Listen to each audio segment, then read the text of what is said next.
уж действительно. Отправляешься в простое путешествие, несложный маршрут, и неожиданно обнаруживаешь себя вовлеченным в череду философских размышлений и экзистенциальных настроений.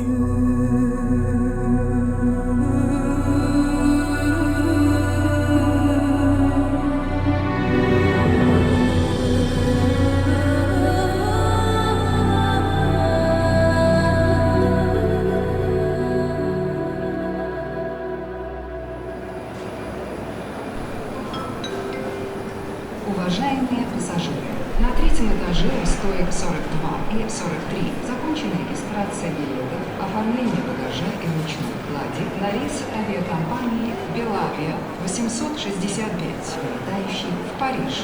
Пассажиры, прошедшие регистрацию билетов, приглашаются в зал выезда на пункт досмотра.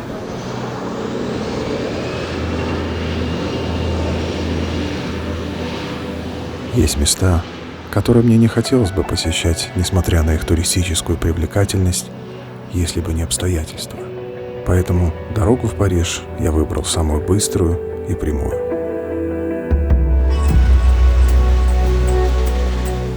В этот теплый октябрьский день я шел по парижским улицам мимо одной из главных достопримечательностей города — Эйфелевой башни. Надо сказать, она впечатляет. Казалось, этот символ Парижа виден отовсюду.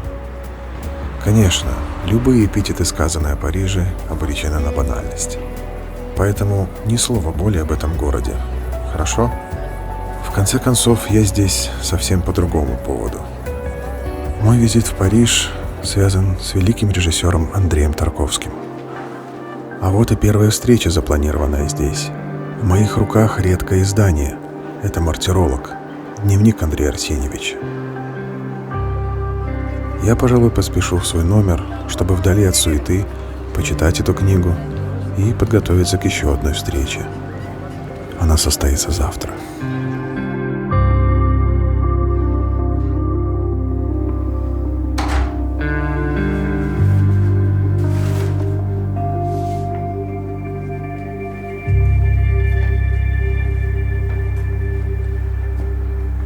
А пока есть еще время рассказать о причине, по которой оказался здесь. Это было весной. Не так давно открылся новый мотосезон, и в преддверии предстоящих больших выходных я отправился на мотоцикле в Швецию, на остров Готланд. Пока для меня это просто путешествие на живописный остров. Да, я знал, что где-то там Тарковский снимал свой фильм, который впоследствии стал последним.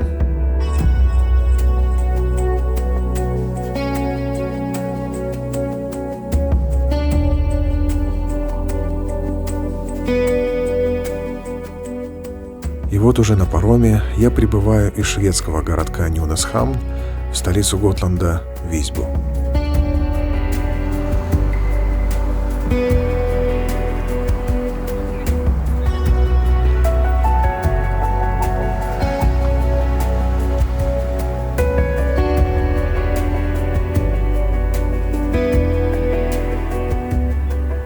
Сегодня Висбу — это архитектурный памятник под открытым небом. Узкие улочки, старинные мостовые, уютные кафе. Считается, что среди всех скандинавских средневековых городов именно Висбу сохранился лучше всего. А все из-за того, что находится на острове.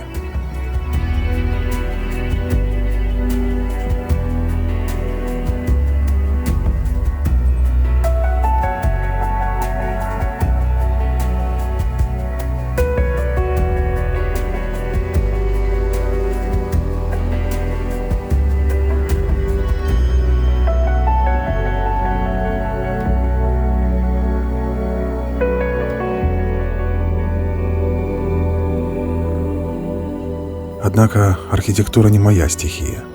Вечереет, и время подыскать место для ночлега, чтобы на следующий день отправиться на северную часть острова.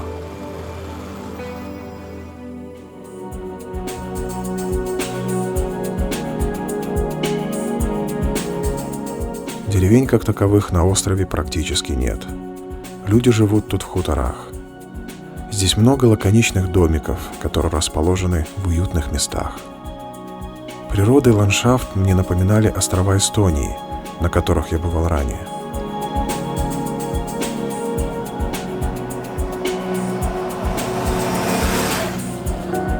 По дороге встречаются и древние церкви, коих тут большое количество. Например, эта церковь была построена в XIII веке. Она является одной из наиболее хорошо сохранившихся романских церквей на Готланде.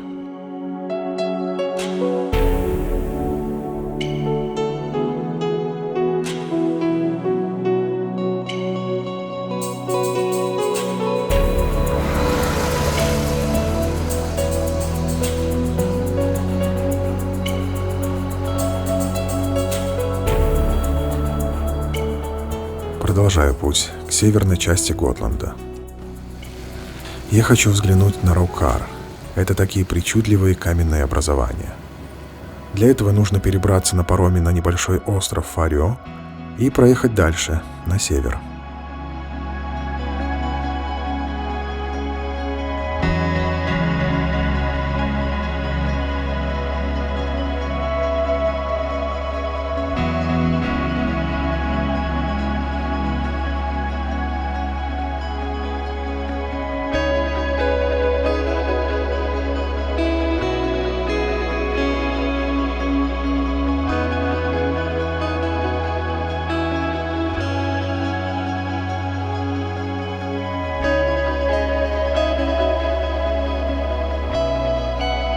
По дороге ландшафт меняется.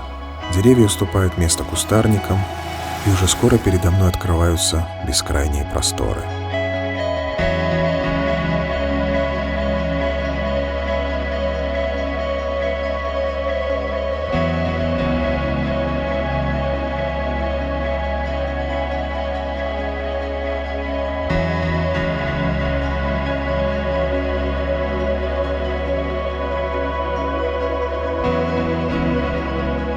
Приближался вечер. Температура была около 6-7 градусов. Очевидно, по этим причинам здесь не было никого. Раукар называют визитной карточкой Готланда. И чтобы посмотреть на это творение природы, в высокий сезон сюда съезжается большое количество туристов. А сейчас, можно сказать, мне посчастливилось быть на этом живописном месте в одиночестве. Хотя не одиночество это вовсе, не отстраненность, скорее причастность, ощущение присутствия.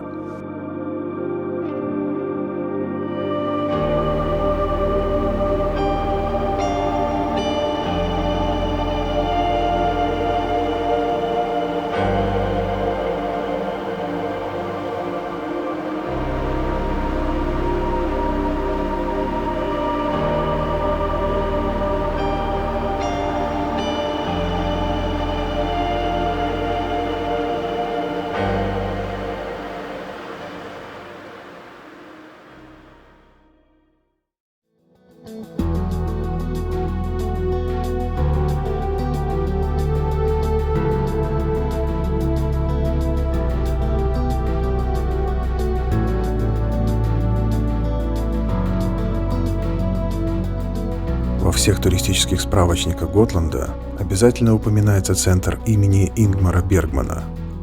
Известный шведский режиссер провел многие годы на Фарё и был похоронен здесь. Любителям кинематографа стоит непременно заглянуть в Бергман-центр. Кстати, лучшим режиссером Ингмар считал Андрея Тарковского. Тот, в свою очередь, также восхищался творчеством Бергмана. И это неудивительно. Оба выдающиеся личности в кинематографе. Однако, знакомясь с экспозицией, я задавал себе вопрос: зачем я сюда зашел?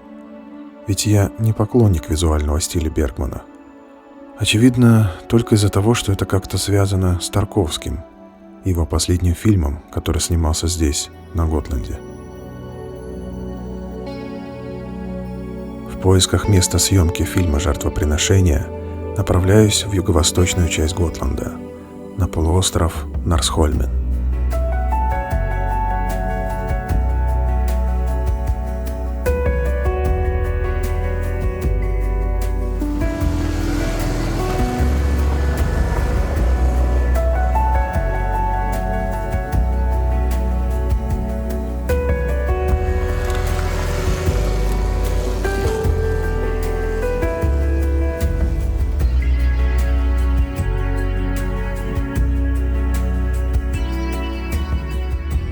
Еще несколько километров по проселочной дороге, и передо мной начинает открываться узнаваемый из фильма пейзаж. Но сперва я решил проехать к маяку, который виднелся на горизонте. Оказывается, этот маяк был построен еще в 1872 году.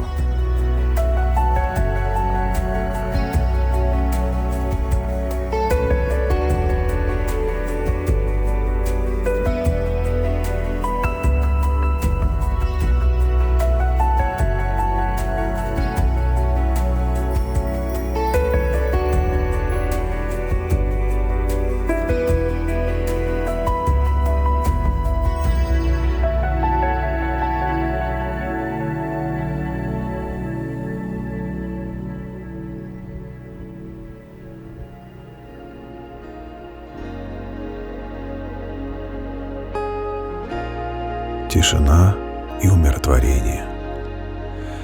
Да, для тех, кто приезжает на время или бежит навсегда от гнета цивилизации, здесь, на острове, есть счастливое ощущение иного течения времени.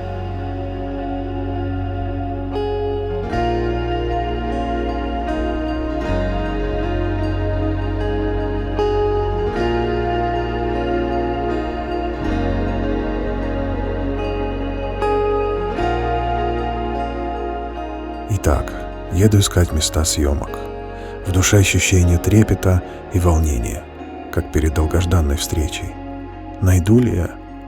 Ведь с момента съемок прошло 34 года. Вот эта дорога у моря. Здесь в начале фильма главный герой Александр со своим сыном сажает дерево и рассказывает христианскую притчу о послушании.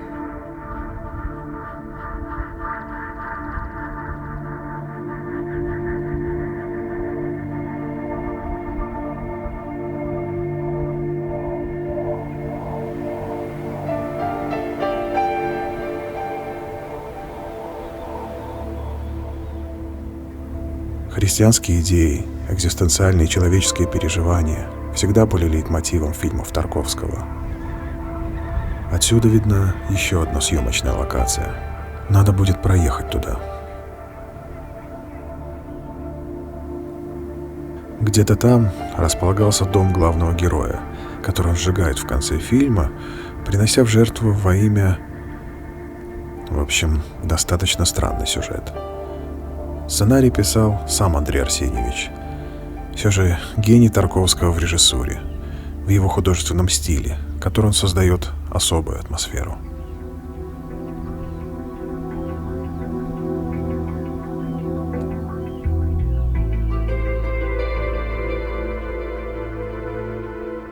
Замечали вы, как многие фильмы хоть и смотрятся с большим интересом, могут увлекать сюжетом, но не выдерживают испытаний временем. Их не будешь смотреть много раз. Сюжет известен, интрига раскрыта. Но фильмы Тарковского — нечто иное.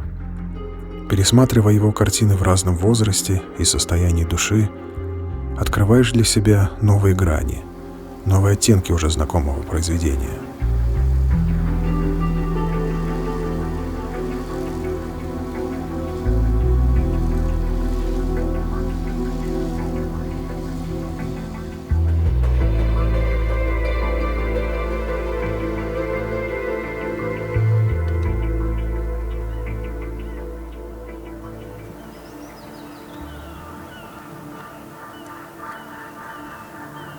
Думаю, побродитесь еще немного. В этих местах всплывают в памяти сцены из фильма «Жертвоприношение», диалоги героев. Как, например, сидя где-то в этом лесу у дерева, Александр, размышляя о современной цивилизации, ловит себя на мысли, что сам занимается только болтовней. О да, как это актуально и сейчас. Пожалуй, даже в большей степени, чем раньше.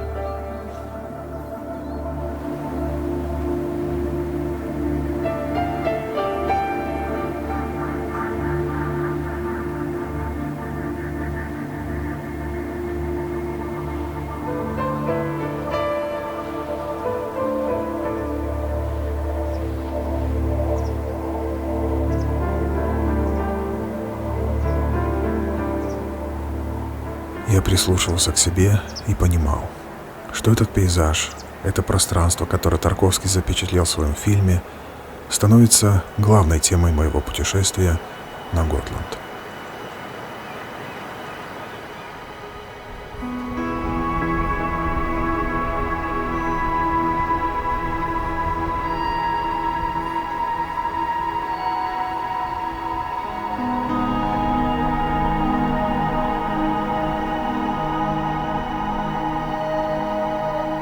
Вот так приезжаешь в такие места и неожиданно проникаешься глубиной произведения, погружаешься в размышления. Надо попить чай перед дорогой домой.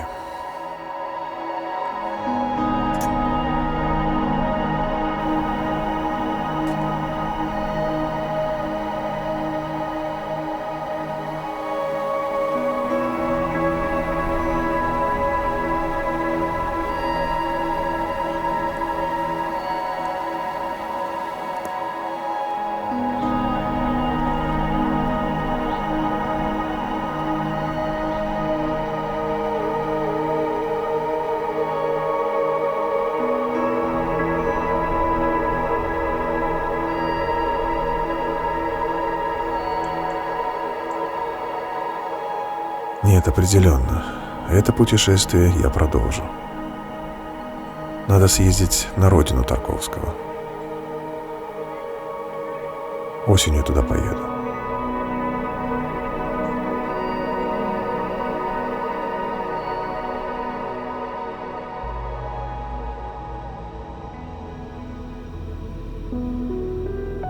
Читаю в дневниках Тарковского такую запись. Сегодня первый день съемок здесь, на Готланде. Вместо 2 трудных запланированных кадров сняли 2 простеньких. И далее об особенностях работы со шведской съемочной группой. Но меня удивляет датирование этой записи. 6 мая.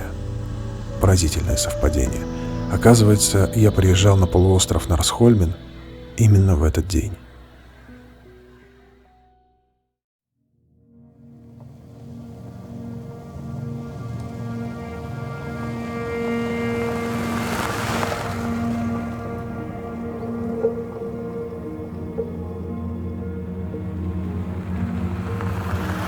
Итак, на родину Андрея Тарковского я отправился в сентябре. Родился Андрей Тарковский в селе Завражье Костромской области, России. Узкая и неприметная дорога ведет к храму, где спустя несколько дней после рождения крестили маленького Андрея.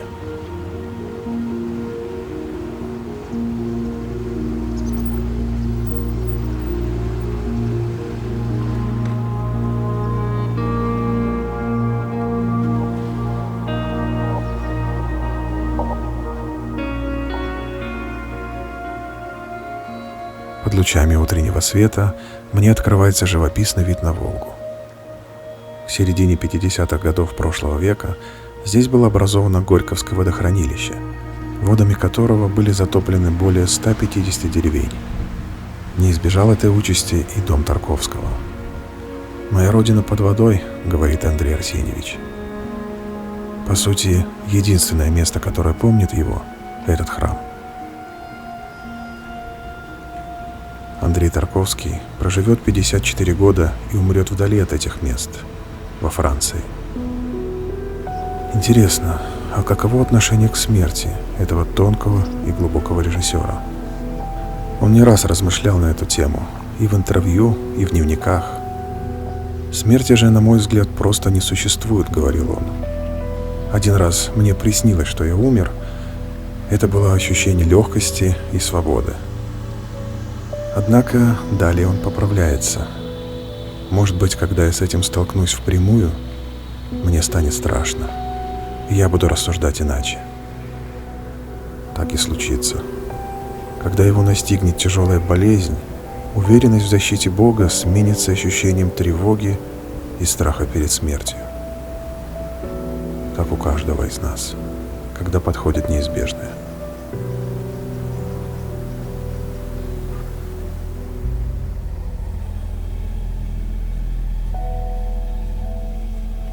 Неподалеку от этой церкви располагается дом-музей Тарковского. Это новодел. От его дома уцелели лишь несколько бревен.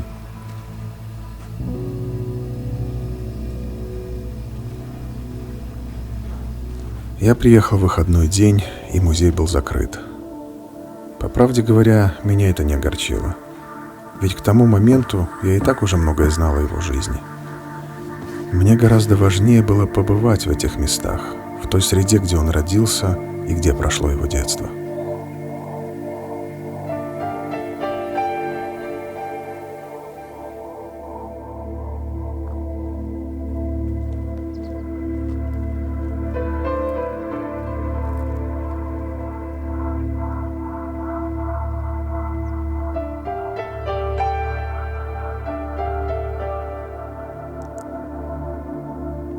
Запись в дневниках Тарковского, декабрь 1985 год. Человек живет и знает, что умрет, рано или позже, но не знает когда. И поэтому отодвигает этот момент на неопределенное время. Это помогает ему жить. А я сейчас знаю. И ничего не может помочь мне жить. И это очень тяжело.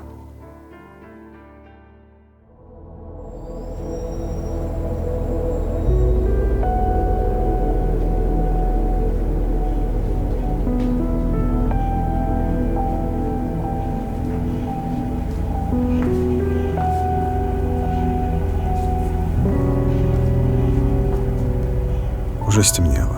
Я читаю последние страницы, последние записи Андрея Арсеньевича. Это важно перед завтрашней поездкой. Утром я еду в Сен-Женевьев-де-Буа, на могилу Андрея Тарковского.